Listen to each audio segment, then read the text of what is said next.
Hi everyone, this is Mel from Truth for the End Times.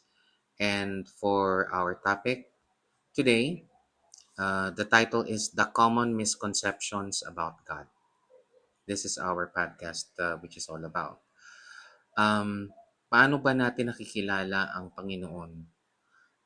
Kalimitan kasi sa ngayon, ang pagkakakilala natin sa Panginoon is just on a superficial level na iniisip natin ang Panginoon is just Panginoon in just plain simple word. Pero the power behind it, the grace and the sacrifices that goes along with it, ang layo po. Kaya ito po ang magiging subject natin today, subject topic natin today para at least mas magkaroon po tayo ng mas malawak na pangunawa kung ano ang Panginoon. So, paano nga ba kapag ang larawan ng Panginoon sa atin ay hindi gaya ng inaasahan natin o base lang sa sarili nating kaalaman at hindi ito naayon sa Biblia? Number one, ang kasalanan ay magiging magaan. Tama po, ang kasalanan ay magiging magaan. Sa panahon natin ngayon, you can see everywhere, ang pagmumura, it's very common, ang pagnanakaw, ang pananakit sa ating kapwa, kahit ito man ay sa biro o sa anumang paraan na katatawanan, nagiging normal po siya, nagiging mababaw po. Pangalawa, nagiging optional ang pagsunod. Instead of doing the right things, na alam naman natin ang paggawa ng tama ay sa kalooban ng Diyos, ay para sa Diyos, hindi po rin natin sinusunod. Bagkus tato po ay nasusunod po ang ating kagustuhan. Ibinabaliwa po natin ang mga bagay na kailangan po natin na tamang ginagawa. Ngunit nagkakaroon din po ng kompromiso sa mga bagay na paggawa ng tama. Pangatlo, nawawala ang takot sa Diyos.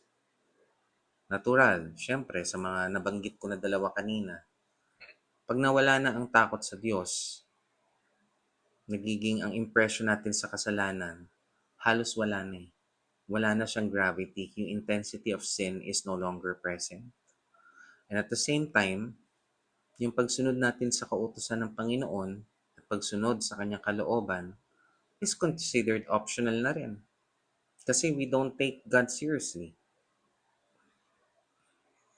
And aside from that, dito, sa ating simbahan na rin, which is very sad, na nagiging bulag na rin sila sa mga babala, sa mga warnings, which is really dangerous and also alarming to some extent. So, sa ating number one na maling akala sa Panginoon, ang sinasabi dito, God is only love, not justice. Yun ang sinasabi, yun ang paniniwala po ng ibang karaniwan. Na ang Diyos ay pag-ibig lamang at hindi makatarungan. Ano po ba ang sinasabi ng Biblia dito? Sabi sa 1 John 4:8, God is love. But also declares, the Lord is righteous in His all ways. Makikita natin ito at mababasa sa Psalm 145 verse 17. So dito, makikita na agad natin yung contrast and indifference sa pag-iisip ng tao sa inaakala nila yun ang Diyos kumpara sa nasusulat sa Biblia. Dito nakalagay din na kung ang Panginoon ay mayroon lang pag-ibig at walang hustisya, ano ang mangyayari? Ano po ang mangyayari? There would be no judgment, no accountability, and no justice for sin. So in Tagalog po, walang paghuhukom, walang pananagutan, at walang hustisya para sa makasalanan. Kaya po sa krus atin po makikita yung tamang balanse ng pag-ibig at hustisya. Makikita po natin yan, lalo na pagbabasahin natin sa Biblia, sisiyasatin natin ang kasulatan ng ating Panginoon. Makikita po natin yon. Mauunawaan pa rin po natin ang kanyang kalooban. Pangalawang maling akala po natin sa Panginoon. God accepts everyone regardless of obedience. Diba? Ayan po. Tinatanggap ng Diyos ang lahat kahit walang pagsunod. Kasi yung iba, sinasabi ng nakararami, wala ng commandments. Na as long as we pray, as long as we do everything right, okay na yun. Okay na sa Panginoon yun. Kumbaga wala nang hihigit pa sa ganun na ways of glorifying God.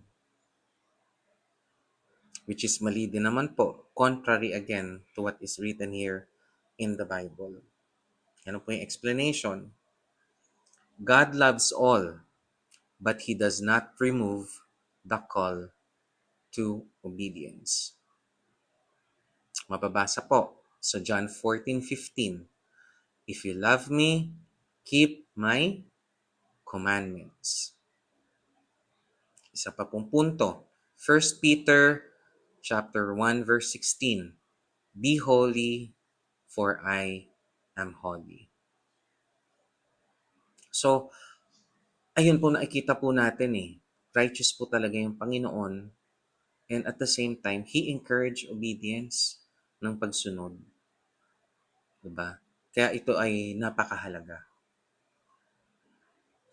I'm not so sure kung nabasa nyo yung the rich young ruler sa Matthew 19 na mahal siya ni Jesucristo pero nag-refuse siya na sumunod. Sinabi niya nung nagkaroon sila ng conversation ni Jesus sabi niya, Christ, I have followed everything in your commandments. I have helped people. I have not lied to my neighbors. Kumbaga yung good deeds, lahat ginawa niya. So, papaano pa rin po ako maliligtas? Tinanong niya ng young rich ruler. Then sabi ni Jesus, ipamigay mo lahat ng iyong kayamanan at sumunod ka sa akin. So, the young rich ruler, he was taken aback. Nagdalawang isip siya sa nadinig niya. And yun, sad to say, he didn't obey. Kaya dito sa part na to, matututunan natin na ang pag-ibig ng Panginoon ay magkakaroon, or ang pag-ibig natin sa Panginoon ay magkakaroon ng pagbabago sa atin.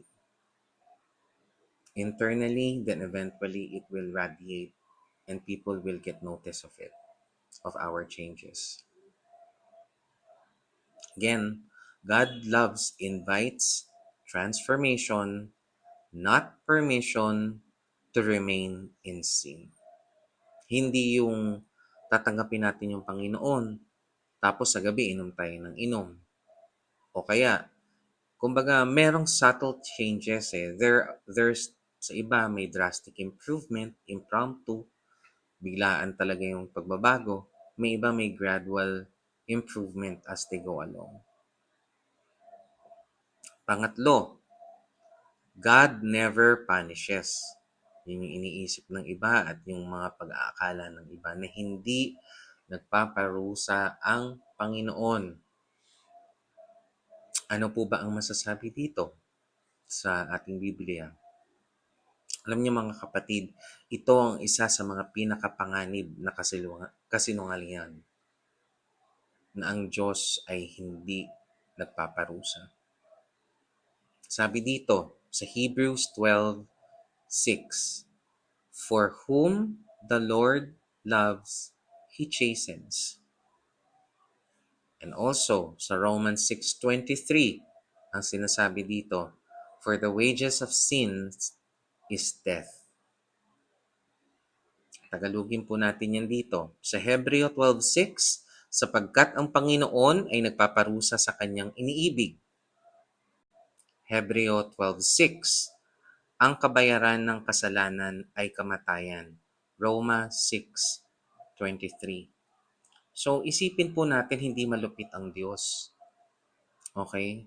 Kundi banal siya. We are given free choice. Okay? May mga tayo ay may mga karapatang pumili at magdesisyon sa ating buhay. Kasi kung wala tayo nito at napakahigpit ng Panginoon, sa bawat mali natin, kikidatan lang tayo niya, patay tayo. Right?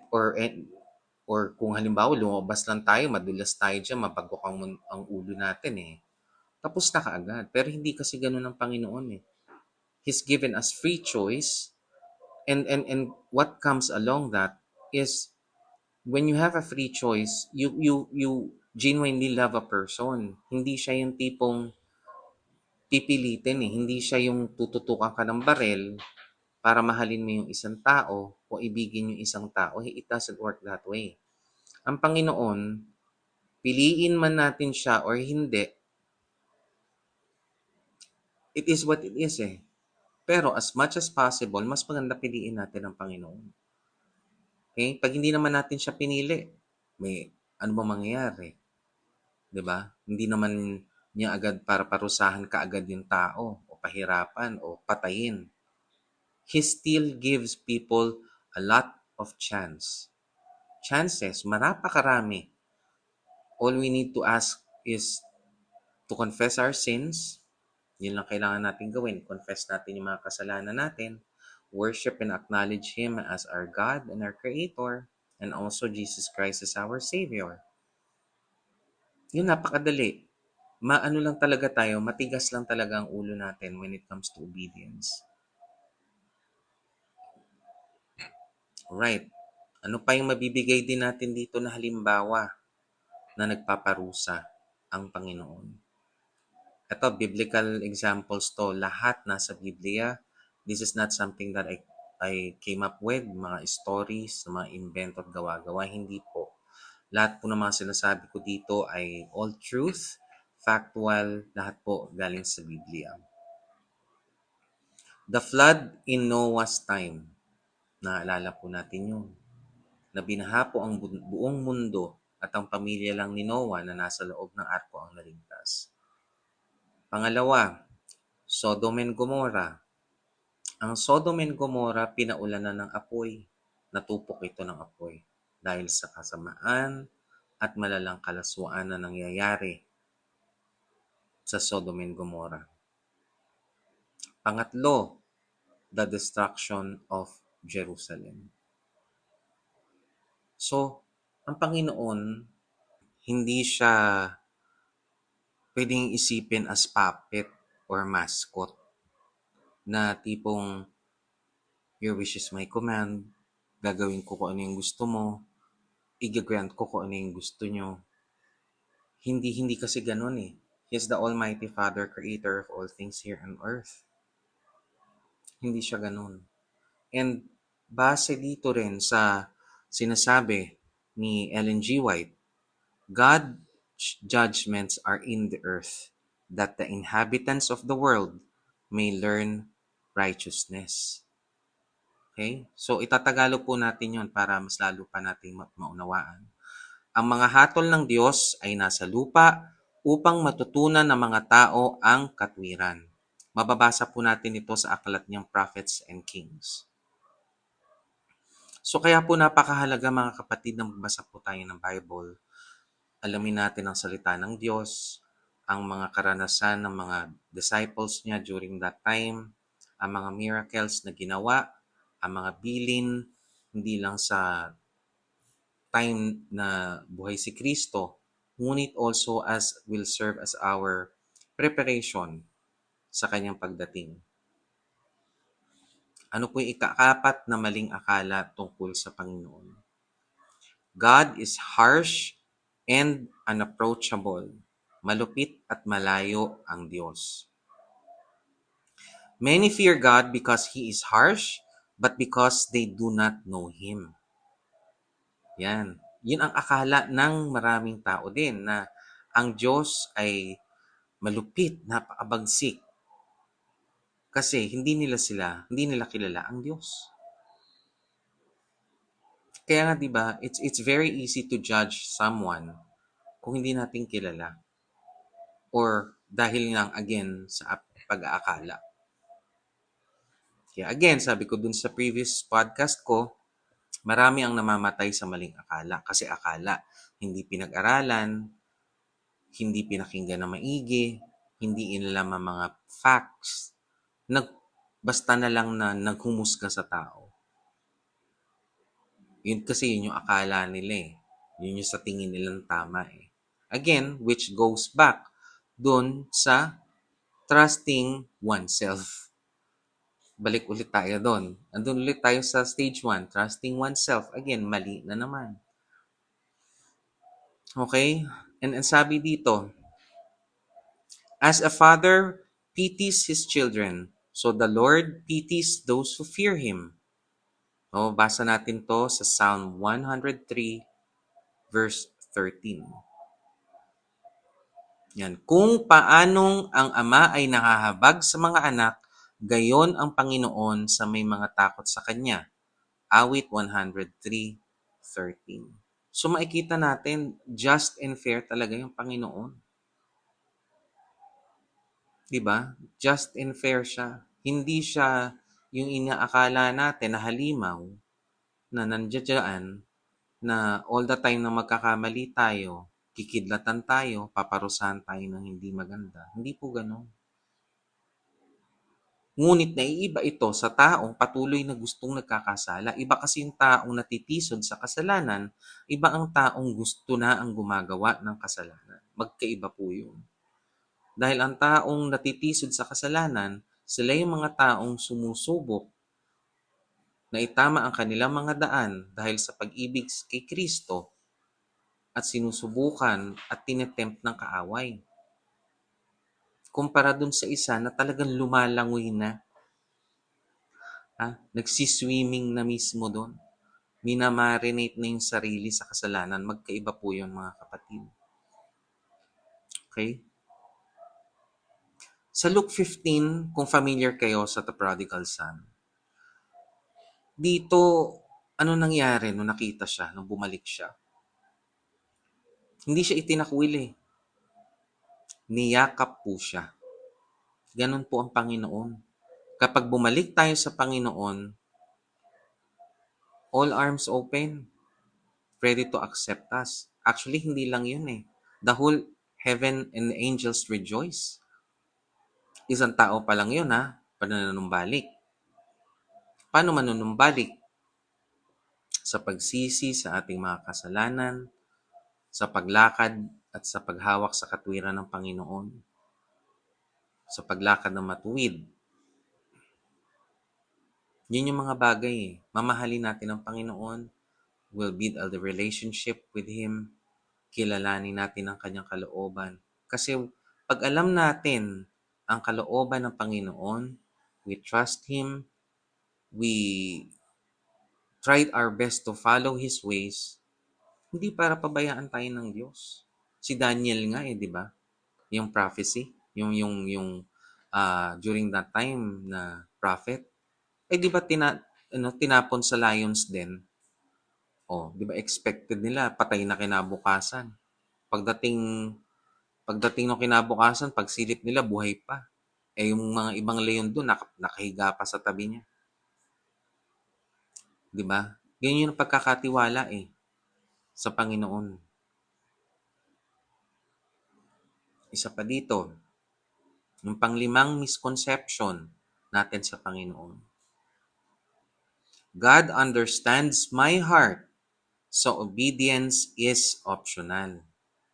Yan. Nauunawaan ng Diyos ang puso ko, kaya't optional ang pagsunod. Wala pong ganun.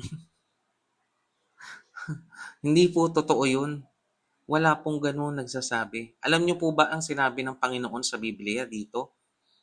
Okay? Ito po yung kalimitan na excuse Okay? Excuse to ng mga tao ngayon Gasgas na nga to Alam niyo kung course to, or subject to sa high school at course siya sa college. Naku, ilan na ang may dito, doctorate at PhD.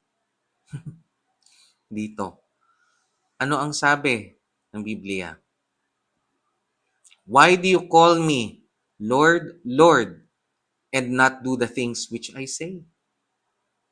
Bakit niyo ako tinatawag na Panginoon, ngunit hindi ninyo ginagawa ang aking sinasabi? Di ba?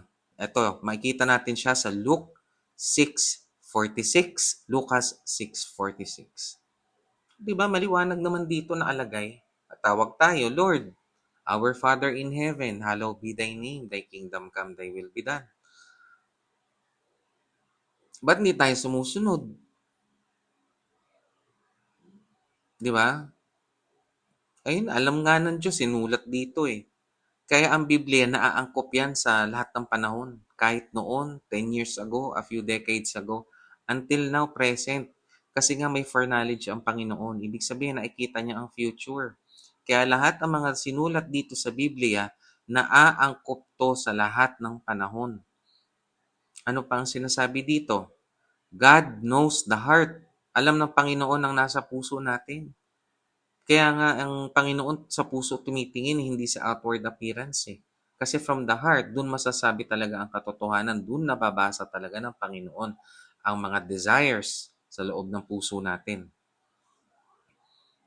May karagdagan pa dito.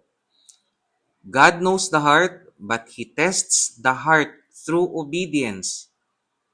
Sinusubok ng Panginoon ang puso natin sa pamamagitan ng pagsunod. Di ba? Sa pagsunod. Ano po ba dito? Sa end time warning, sa babala sa huling panahon, ano ang mga sinasabi? Maraming tao ang makakaalam tungkol sa Biblia. Higit na marami ang mga taong magiging aktibo sa simbahan at hahawak ng tamang doktrina. Ngunit,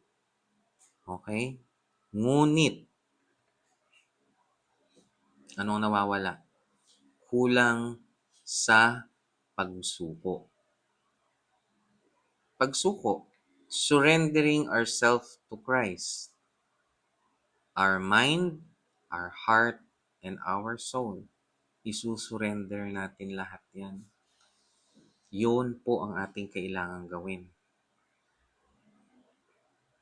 Ano po pag hindi sinurrender lahat?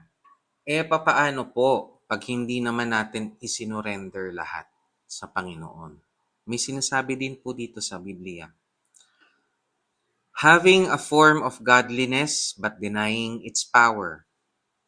2 Timothy 3:5. So may anyo ng kabanalan, ngunit itinatanggi ang kapangyarihan nito. Ayun po siya. So di ba may sagot din ulit ng Panginoon? Sa panlabas na anyo, righteous, na tayo ay sumusunod, ginagawa natin lahat. Pero sa loob, deep inside our hearts, we have not fully surrendered ourselves to God. Kaya napakadelikado po yun. At ang pang-anim na maling akala natin sa Panginoon o ng mga nakararami, nagbabago ang Diyos ayon sa kultura at panahon. God changes with culture and time. So, ayan tayo, mga kapatid. Flexible daw ang Panginoon. Nagbabago siya. Depende sa kultura at sa panahon. The world changes, but God does not. Ano po ang katibayan? Dito po ating babasahin sa Biblia. Malakay 3:6. I am the Lord, I do not change. Maliwanag pa po sa sikat ng araw. Ako ang Panginoon, hindi ako nagbabago. Okay? Tayo kasi mga tao, makukulit po kasi talaga tayo. Hanggat lulusot. Okay? At hindi lang tayo dun nananamantala sa paglusot at sa paggawa ng mga sarili nating paraan Bukod dun, bukod dun, binabago natin ang Diyos sa pamamagitan ng pag-ayon sa kultura at tradisyon. Tama po ba? Ano po ang mga resulta kapag ganito po ang ginagawa natin? Number 1, holiness disappears. Nawawala po ang kabanalan. Pangalawa, commandments are altered. Nagbabago ang utos. Number 3, truth is compromised. Nawawala ang katotohanan. Dahil siyempre, magkokompromiso ka. Para maging katanggap-tanggap sa lipunan, makikipagkompromiso. Kasi, para matanggap. Para hindi masabihan boring, para hindi masabihan na iwasan, ganun ang gagawin natin. Well, not natin, ng mga ibang tao. Yun kasi ang inaakala nila. Again, that's points to kanino? Self. Kasi I have to change all these in favor of myself. Para magaan siya. Para hindi siya mabigat. Ipa po, napakadelikado po noon mga kapatid. And in our last days, it was also written in the book of Matthew na ang katotohanan ay lalaban sa kompromiso. Kompromiso. Na ang lahat ng tao ay hayaan mo na. Ninang naman kasi yan ng anak ko. Ay, hayaan mo na. Ano kasi yan best friend kasi ng elder sa church. O kaya, hayaan na natin. Pabayaan mo na minsan kung nagtatantrum sa simbahan. Kasi malaki naman yung binibigay niyan na donation sa church. Wala po tayong pinaparinggan po dito mga kapatid. That was never my intention to begin with. But I'm just setting an example of being in a position where you compromise the truth. Kaya po napakadelikado na ikinokompromiso ang katotohanan. Kaya ang pagdepende natin at pagtitiwala natin sa Panginoon ay kailangan 100%. 100% po yan non-negotiable. Kasi pag binigyan natin ng 1% na natitira, naku po, 100% papasok si Satanas dyan. Kaya kailangan walang room for others except through Christ. Siya lang talaga. Ang Panginoon lang talaga ang dapat nasa puso natin, ang nasa isip natin. Kaya dapat ang lagi nating idinadalangin sa Panginoon ay bigyan tayo ng malinis na isipan na hindi tayo maging mapagtanim ng hindi maganda sa ating kapatid. Na ang ating puso ay maging malinis at dalisay upang tayo matutunan natin mahalin ang ating kapatid kahit anuman ang sitwasyon o kabuhayan nila sa lipunan. At ganun din po, buksan ang ating mga mata na atin pong matutong mahalin ang ating mga kapatid, hindi lang sa abot na nakikita ng ating pagtingin. Napaka-challenging nung at first Pero imagine na lang natin yung pinagdaanan ni Jesus na for sure, nung andito siya sa lupa, yung mga tao, nababasa niya yung isip ng mga yan. Nababasa niya yung may mga nagdududa sa kanya. Nababasa niya yung may magtatraidor sa kanya. Still, bumaba siya to fulfill His duty. Na to give us another shot for salvation. At sa pangwakas po natin mga kapatid, at alam po natin, time is short, time is of the essence. Hindi po magiging sapat ang pangalan ng iglesia. Ang kaalaman, the knowledge that we possess, at panlabas na relihiyon. Ang pinakamahalaga po dito ay tamang pagkakakilala sa Diyos. Kasi kung hindi natin kilala ang Diyos, hindi natin alam ang proper worship, hindi natin alam paano natin siya i-glorify, hindi natin alam kung ano ang dapat nating gawin para maging kalugod-lugod sa Kanya. Okay? Hindi ganun eh. We have to put on an extra effort to knowing Him. Magkaroon tayo ng time na basahin ang Biblia, ang mga libro ni Ellen G. White, ang mga patotoo, ang mga prophecies that soon to happen, very soon. Dahil ang pag-asa natin dito talaga, Panginoon eh. And when close of probation begins, at pag nag-umpisa na ang pagsara ng pinto ng awa, wala nang mediator sa atin, wala nang mamamagitan. Hanggat may namamagitan po sa atin ngayon kay Father God, which is Jesus Christ, who is in the holy sanctuary up in heaven, na nagpatuloy na naglilinis nating kasalanan, it's not too late. That doesn't mean that we still have time. Time is short. Right? At ang mga nagsasabi ng dito rin ang misconception na hindi ko din naisama, na idadagdag ko lang din, na pag ang namatay daw ang tao ay dumidiretso na sa langit. Kung ganun po, di lahat na tayo mamatay na. Para lahat nasa langit pa tayo. 'Di ba? Another misconception po yun. May judgment day po. May judgment day po, mga kapatid. Kaya po napakahalaga natin basahin ang Biblia in order for us not just to know the character of our God, Christ, the Holy Spirit, but for us to also be able to be fully prepped for the coming end time. Kasi magiging magulo sa huli. And for sure, even right now, nararamdaman din ninyo na pahirap ang buhay. Kasi part yan ng prophecy. So anyway, going back to our topic, number 1 natin kailangan gawin is alamin ang kalooban ng Panginoon. We have to know Him and also build a relationship with our God. So ano pa?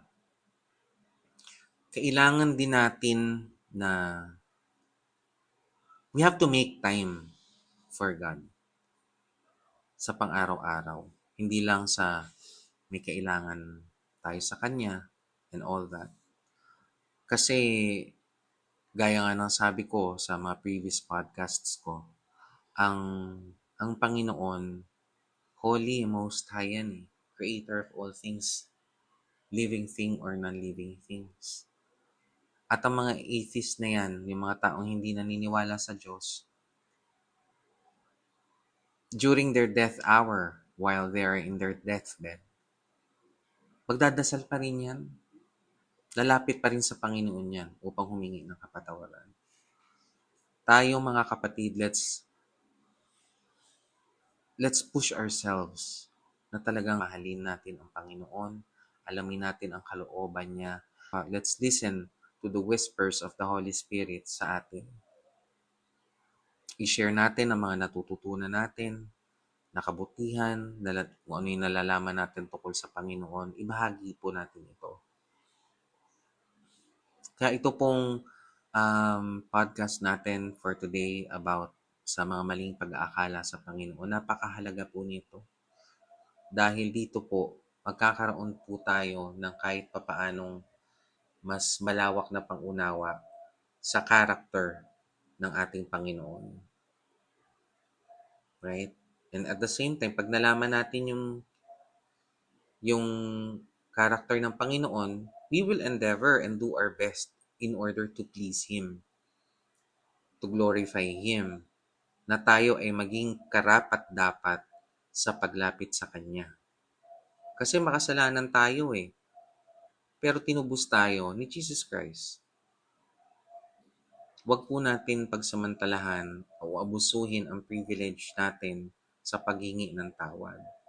Bago pa natin hingiin yung mga bagay na nasa isipan natin, He already know what our prayer is all about. Kaya it's really important na we get to know Him by heart. Not just by name, not just by an idea or thought, but in a deeper perspective for us to be able to fully comprehend the true nature of our God. Okay? And lastly dito, si-share ko lang din sa Revelation 14:12, ang sinasabi po dito ay, narito ang pagtitiis ng mga banal, silang tumutupad sa mga utos ng Diyos at may pananampalataya kay Jesus.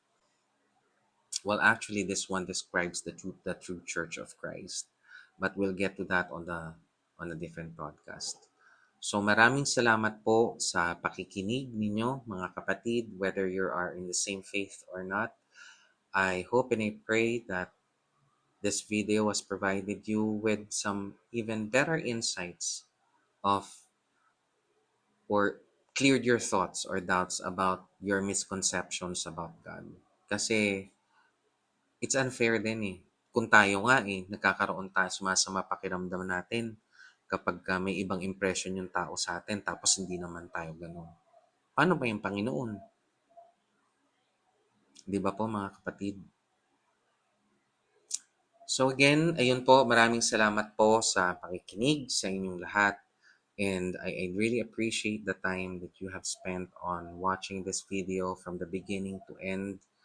May God be with you. May you be blessed in so many ways. And before we end this, let's all bow our heads and pray. Our Father in heaven, both merciful and slow to anger, we are so grateful for what we have learned for today. Please help us to get to know you better, to spend more time with you, but for us to be able to glorify and worship you. Help us to be able to fully understand all the Gospels written in the Bible. And also, please protect us from any harm, from any temptation, and at the same time, help us to be able to share what we have learned, not toward just our family, but for the people around us. And all of this we ask in the mighty name, powerful, holy, Jesus Christ our Savior.